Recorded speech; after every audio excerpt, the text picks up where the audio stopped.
മിലി. ഞാൻ പാലായിൽ തന്നെയാണ്. ഇപ്പം സാറിന് കുറെ കാലമായിട്ട് ഈ ആക്ടിങ്ങിന്റെ ഈ ഫിലിം ഇൻഡസ്ട്രിയുടെ ഒരു കരിയർ ഉണ്ടായിരുന്നല്ലോ. അപ്പം ഈ കരിയറിൽ സാറിന് എന്തെങ്കിലും ബുദ്ധിമുട്ടുകൾ വന്നിട്ടുണ്ടോ?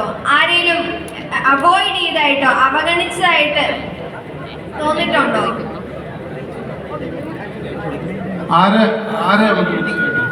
സഭയെ സ്നേഹിച്ചത് കൊണ്ട് ആരെങ്കിലും അവഗണിച്ചതായിട്ട് വന്നിട്ടുണ്ടോ? അങ്ങനെയെങ്കിൽ അത് പൊരുതിയിട്ടുണ്ടോ അതിനെതിരെ?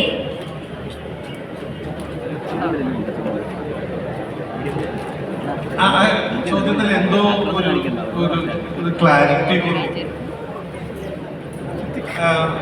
സിനിമയിൽ എനിക്ക് സാർ ആ ചോദ്യം എങ്ങനെയാണെന്നാണ് മനസ്സിലാക്കുന്നത്. അതായത് സാർ ഇത്രയും കാലം ഈ ഒരു സിനിമാ മേഖലയിൽ പ്രവർത്തിച്ചതിനിടയിൽ സാർ എടുത്ത ചില തീരുമാനങ്ങളുടെ പേരിലോ അല്ലെങ്കിൽ ഈ ക്രൈസ്തവ സഭയോട് ചേർന്ന് നിൽക്കുന്നതിന്റെ പേരിലോ സാറിനെ ഏതെങ്കിലും കാര്യങ്ങളിൽ നിന്ന് മാറ്റി നിർത്തുവോ എന്തെങ്കിലും പ്രശ്നങ്ങൾ ഉണ്ടാകുമോ ചെയ്തിട്ടുണ്ടോ?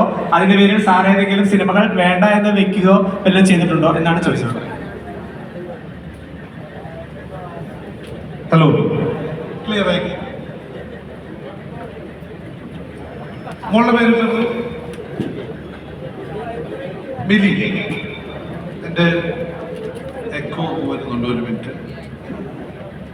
ഹലോ, മിലി, നിങ്ങളൊക്കെ ഇങ്ങനെ കാണാൻ പറ്റുമോ? മിലി, ഈ ക്രൈസ്തവ വിശ്വാസത്തിന്റെ പേരിൽ എനിക്ക് എന്തെങ്കിലും നഷ്ടമായിട്ടുണ്ടോ എന്നുള്ളതാണ് ചോദ്യം. I don't bother. എനിക്ക് അങ്ങനെ ഒരു ചിന്തയേ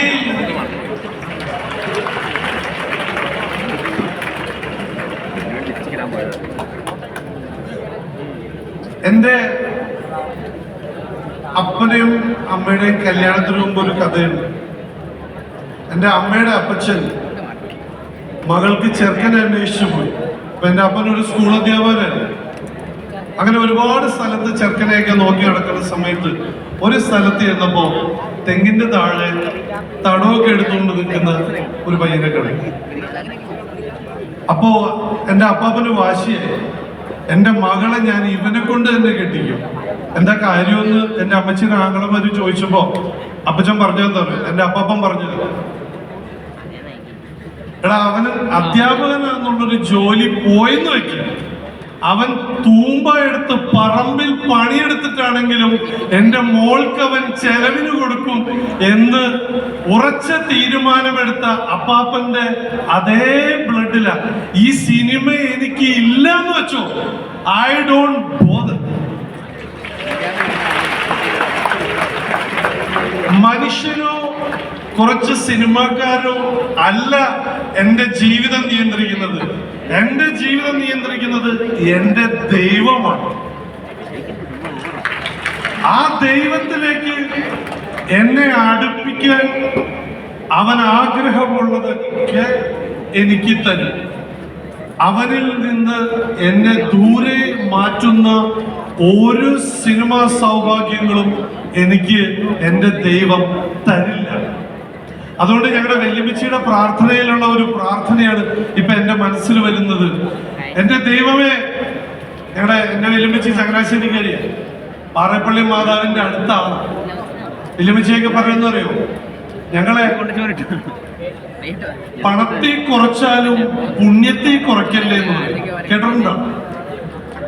അതേപോലെ ഞങ്ങളെ വണ്ണത്തിൽ കുറച്ചാലും എണ്ണത്തിൽ കുറയ്ക്കല്ലേ എന്ന് പറയും. എന്ന് വെച്ചാൽ ഞങ്ങളിൽ നിന്ന് ആരും മരിച്ചു പോകരുത്, ഞങ്ങൾക്ക് ഇത്തിരി ഐശ്വര്യം കുറഞ്ഞാലും സാരം, ഞങ്ങൾക്ക് ഒരുപാട് പണമൊന്നും വേണ്ട, പക്ഷെ ഞങ്ങളെ പുണ്യത്തിൽ കുറയ്ക്കരുതെന്ന് പറയും. അപ്പൊ ചെറുപ്പം മുതലേ ഞാൻ പഠിച്ചിട്ടുള്ള ഒരു പ്രാർത്ഥന എന്താണെന്നറിയോ? സ്വർഗസ്ഥനായ ഞങ്ങളുടെ പിതാവേ ഒരു ഭാഗമുണ്ട്. ആ ഭാഗം എങ്ങനെയാ പറയുന്നത്? ഞങ്ങളെ പ്രലോഭനങ്ങളിൽ വീഴാതെ, നമുക്ക് ആ പ്രാർത്ഥനയുടെ ഏറ്റവും വലിയൊരു ശക്തി എന്താണെന്നറിയോ മക്കളെ? നമുക്ക് വേണ്ടത് മാത്രം ക്രമീകരിക്കപ്പെടുന്ന ഒരു സാഹചര്യം നമുക്ക് ചുറ്റുമുണ്ടാകും എന്നുള്ളതാണ് ആ പ്രാർത്ഥനയുടെ ഏറ്റവും വലിയ ശക്തി. നമ്മളെ ദൈവത്തിൽ നിന്ന് അകറ്റുന്നതെല്ലാം നമ്മളിൽ നിന്ന് മാറിപ്പോകണം. ഒരുപാട് ഉയർച്ചയും സൗഭാഗ്യങ്ങളും കിട്ടിയിട്ട് നമുക്ക് ദൈവത്തോട് അടുപ്പമോ മനുഷ്യരോട് സ്നേഹക്കുറവോ ഉണ്ടെങ്കിൽ എന്താ കാര്യം? വിശുദ്ധ അഗസ്റ്റിന് കിട്ടിയിട്ടുള്ള വിഷൻ എന്താണ്? ഒരുവൻ ലോകം മുഴുവൻ നേടിയാലും ബാക്കി പറയാം. അപ്പൊ പെൺപിള്ളേര് ഇവിടുത്തെ മിടുക്കികൾ ചോദ്യം വന്നിട്ട് ഞാൻ അങ്ങോട്ട് പോവാം അല്ലേ സാർ? അത് ആഘോഷമാണ് പെൺകൊച്ചാണ്. ആഘോഷ സാറേ നമസ്കാരം. നമസ്കാരം. എൻ്റെ പേര് ജെൻഡോ മാത്യു. ഞാൻ കാവാലി ഇടവകയിൽ നിന്നാണ് വരുന്നത്. എനിക്ക് ചോദിക്കാനുള്ളതാണ്, നമ്മുടെ ഇന്നത്തെ ഈ സമൂഹത്തിൽ അല്ലെങ്കിൽ ഈ തലമുറയിൽ നമുക്ക് കാണാൻ കഴിയുന്ന ഒരു പ്രത്യേകതയാണ് എന്താണെന്ന് വെച്ചാൽ, ചെറിയൊരു പ്രശ്നം ലൈഫിൽ ചെറിയൊരു പ്രശ്നം ഉണ്ടാകുമ്പോൾ പോലും പെട്ടെന്ന് നിരാശരായിട്ട് ഡള്ളായി പോകുന്നു, എന്നിട്ട് തളർന്നു പോകുന്ന സാഹചര്യങ്ങൾ നമ്മൾ കാണുന്നുണ്ട്. അതുപോലെ തന്നെ ജീവിതത്തിൽ ചെറിയ ചെറിയ പ്രതിസന്ധികളും പ്രശ്നങ്ങളും ഒക്കെ ഉണ്ടാകുമ്പോൾ ദൈവത്തെ തള്ളി പറയുന്ന, അതായത് ദൈവത്തെ പഴി പറയുന്ന അവസരങ്ങൾ നമ്മൾ കാണുന്നുണ്ട്. അപ്പോൾ സാറിൻ്റെ ഒരു ലൈഫിൽ ഇതുപോലെ പ്രതിസന്ധികളും അതുപോലെ പ്രശ്നങ്ങളും ഒക്കെ ഉണ്ടായ സാഹചര്യത്തിൽ പ്രതീക്ഷ കൈവിടാതെ ദൈവത്തെ മുറുകെ പിടിച്ചുകൊണ്ട് മുന്നോട്ട് പോയി അതിലൂടെ ആ പ്രശ്നത്തെ പരിഹരിക്കാനോ അല്ലെ പ്രതിസന്ധിയെ തരണം ചെയ്യാനോ സാധിച്ച അങ്ങനെ ഒരു അനുഭവം സാറിന്റെ ലൈഫിലുണ്ടായിരുന്നു. അത് എങ്ങനെയാണ് പങ്കുവയ്ക്കാമോ? ജിൻഡോ അല്ലേ? അതെ, ജെൻഡോ. Thank you gentoo. ഒരുപാട് പ്രശ്നങ്ങൾ ജീവിതത്തിൽ ഉണ്ടായിക്കൊണ്ടേയിരിക്കും. ഞാൻ നേരത്തെ തന്നെ പറഞ്ഞില്ലേ, നമ്മള് the moment we decided to walk in the path of Jesus Christ, നമുക്ക് പ്രശ്നങ്ങൾ ഉണ്ടായിക്കൊണ്ടേയിരിക്കും. പക്ഷെ ഓരോ പ്രശ്നങ്ങൾ ഉണ്ടാകുമ്പോഴും അത് അതിജീവിക്കാനുള്ള കരുത്തും അതിന് കഴിഞ്ഞ് മുന്നോട്ട് പോകാനുള്ള ഒരു ശക്തിയുമൊക്കെ നമുക്ക് ദൈവം നൽകും. നമ്മള് ദുഃഖവെള്ളിയാഴ്ച കഴിഞ്ഞതിന് ശേഷം ദുഃഖശനിയും കഴിഞ്ഞ് പിന്നെ വരുന്നത് എന്താ? ഈസ്റ്റർ. അപ്പൊ ഓരോ ദുഃഖവെള്ളിക്ക് അപ്പുറവും എന്തുണ്ടെന്നുള്ളൊരു പ്രതീക്ഷയാണ് നമുക്കുള്ളത്. അത് തന്നെ ആയിരിക്കണം നമ്മുടെ പ്രതീക്ഷ. ഒരു തരത്തിലും നിരാശയിൽപ്പെട്ട് നമ്മൾ പോകരുത്. നമുക്ക് അടിസ്ഥാനപരമായിട്ട് ഉണ്ടാവേണ്ട ഒരു വലിയ 3 ക്വാളിറ്റികളുണ്ട്. 1 ഫെയ്ത്ത്, 2 ഹോപ്പ്, 3 ലവ്. വിശ്വാസം, പ്രത്യാശ, സ്നേഹം. ഇത് 3മാണ് ഒരു ക്രൈസ്തവ ജീവിതത്തിന്റെ അല്ലെങ്കിൽ ഒരു മനുഷ്യൻ ഉണ്ടാവേണ്ട അടിസ്ഥാനപരമായ 3 യോഗ്യതകളാണ്. നമ്മൾ കുർബാനയുടെ സമയത്തൊക്കെ ഒരു പാട്ട് കേൾക്കുന്നില്ലേ? ഇലപൊഴിയും കാലങ്ങൾക്കപ്പുറം വരട്ടെ, തളിരണിയും കാലമുണ്ടെന്ന് ഓർക്കണം. നമുക്ക് ഏത് തരത്തിലുള്ള പ്രശ്നങ്ങൾ ജീവിതത്തിൽ നമുക്കുണ്ടായാലും അതും കടന്നു പോകുന്ന ഒരു ചിന്ത ഉള്ളിൽ വേണം കേട്ടാ. ധൈര്യമായിട്ടിരിക്കുക. എനിക്ക് 16 വയസ്സുള്ള അജന്റോക്ക് എത്ര വയസ്സ്? 21. എന്നേക്കാൾ 5 വയസ്സ് കൂടുതലാണ്. 16 വയസ്സുള്ള സമയത്താണ് എൻ്റെ അമ്മ മരിച്ചു പോകുന്നത്. നിങ്ങൾക്ക് ചിന്തിക്കാൻ പറ്റുമോ നിങ്ങളുടെ അമ്മയൊക്കെ 16 വയസ്സുള്ളപ്പോഴൊക്കെ മരിച്ചു പോകുന്നത്? എൻ്റെ ചാച്ചനും അമ്മച്ചിക്കും ഒരു ആക്സിഡന്റ് ഉണ്ടായി, അമ്മ മരിക്കുകയും അപ്പൻ സുഖമില്ലാണ്ടാവുകയും ചെയ്തു. തകർന്നു പോയി എന്ന് നമ്മൾ വിചാരിക്കുന്നിടത്താണ് നമ്മളെ ദൈവം കൈപിടിച്ചു ഉയർത്തുന്ന സ്നേഹം നമുക്ക് വിറ്റ്നസ് ചെയ്യാൻ പോകുന്നത്. മക്കളെ, ഈ കൂട്ടത്തിൽ ആരുടെയെങ്കിലൊക്കെ മാതാപിതാക്കൾ മരിച്ചു പോയിട്ടുണ്ടെങ്കിൽ നിങ്ങൾ സന്തോഷമായിട്ടിരിക്കുക. നിങ്ങൾക്ക് വേണ്ടി പ്രാർത്ഥിക്കാൻ ഒരു മധ്യസ്ഥര ആയിട്ടുള്ള ഒരു അമ്മയോ അപ്പനോ നിങ്ങൾക്ക് വേണ്ടി സ്വർഗത്തിലുണ്ടെന്നുള്ളൊരു ചിന്തയായിരിക്കണം നിങ്ങളെ നയിക്കേണ്ടത്. ഒരിക്കലും സങ്കടപ്പെടരുത്. നമ്മളിൽ നിന്ന് വേർപെട്ടു പോയിട്ടുള്ളവർ നമുക്ക് വേണ്ടി മധ്യസ്ഥം പറഞ്ഞുകൊണ്ട് അവരുണ്ടാവും. അതുകൊണ്ട് നിരാശ നമ്മളെ കീഴ്പ്പെടുത്താതിരിക്കട്ടെ. എനിക്ക് ഒരു ഒറ്റമൂല്യമുണ്ട്. നിരാശ എൻ്റെ ജീവിതത്തിലേക്ക് വരുമ്പോൾ എനിക്ക് ഏറ്റവും ഇഷ്ടമുള്ള ഒരു പ്രയറാണ് സങ്കീർത്തനം 91. നിങ്ങൾ ചൊല്ലാറില്ലേ? നമുക്കൊന്ന് ചൊല്ലിയാലോ? ജെൻഡോ, സാംസ് 91 അറിയോ? കാണാതെ അറിയില്ലെങ്കിൽ നമുക്കിന്ന് പഠിക്കാം. അത്യുന്നതന്റെ സംരക്ഷണത്തിൽ വസിക്കുന്നവനും സർവശക്തന്റെ തണലിൽ കഴിയുന്നവനും കർത്താവിനോട് എൻ്റെ സങ്കേതവും എൻ്റെ കോട്ടയും ഞാൻ ആശ്രയിക്കുന്ന എൻ്റെ ദൈവവും എന്ന് പറയും. അവിടുന്ന് നിന്നെ വേടന്റെ കെടിയിൽ നിന്നും മാരകമായ മഹാമാരിയിൽ നിന്നും രക്ഷിക്കും.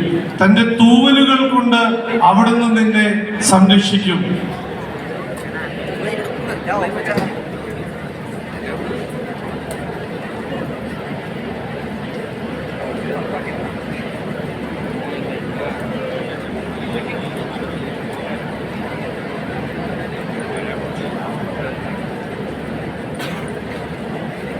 കേട്ടോ, ഞാൻ വിചാരിച്ച പോലെ ആമ്പിള്ളേരെക്കാളും ഈ കാര്യത്തിൽ കൂടുതൽ സൗണ്ട് വരുന്നുണ്ട്. നിന്റെ പാർശ്വങ്ങളിൽ 1000 മരിച്ചു വീണേക്കാം, നിന്റെ വലതുവശത്ത് 10,000 എങ്കിലും നിനക്ക് ഒരു അനർത്ഥവും സംഭവിക്കുകയില്ല.